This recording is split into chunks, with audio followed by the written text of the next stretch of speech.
Dei salaku parsho ditargom de jipe sunam ki dadantala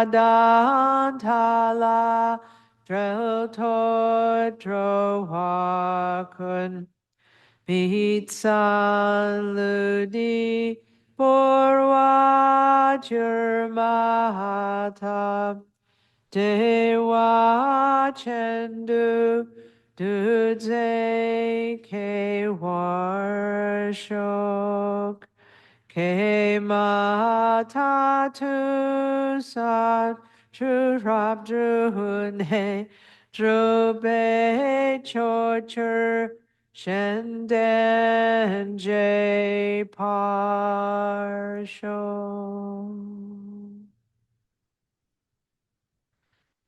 Okay, that concludes a short practice of Chenrezig, the root text written by Tonton Gyalpo.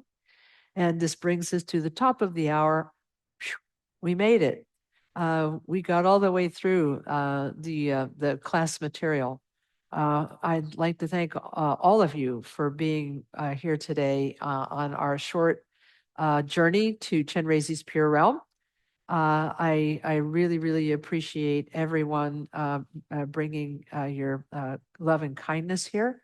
And I want to share with you a prayer that was made, an aspiration that was made while we were reciting the mantra.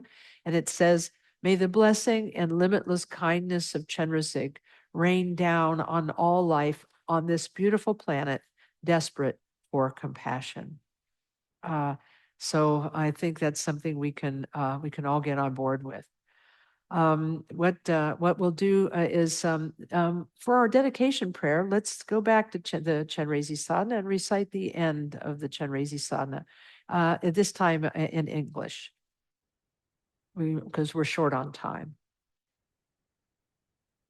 We'll start on page 8 of the Chenrezig text, bottom line. In English, it begins with the words "through this virtue." So we're going to gather together all the goodness that we've accumulated today and dedicate it to all of those beings all around the world who so desperately need love and compassion. Through this virtue, may all beings perfect the accumulations of merit and wisdom. May they then attain the two supreme kayas, which arise from merit and wisdom. May precious bodhicitta arise within those where it has not arisen. Where it has arisen, may it not decline. May it ever grow and flourish.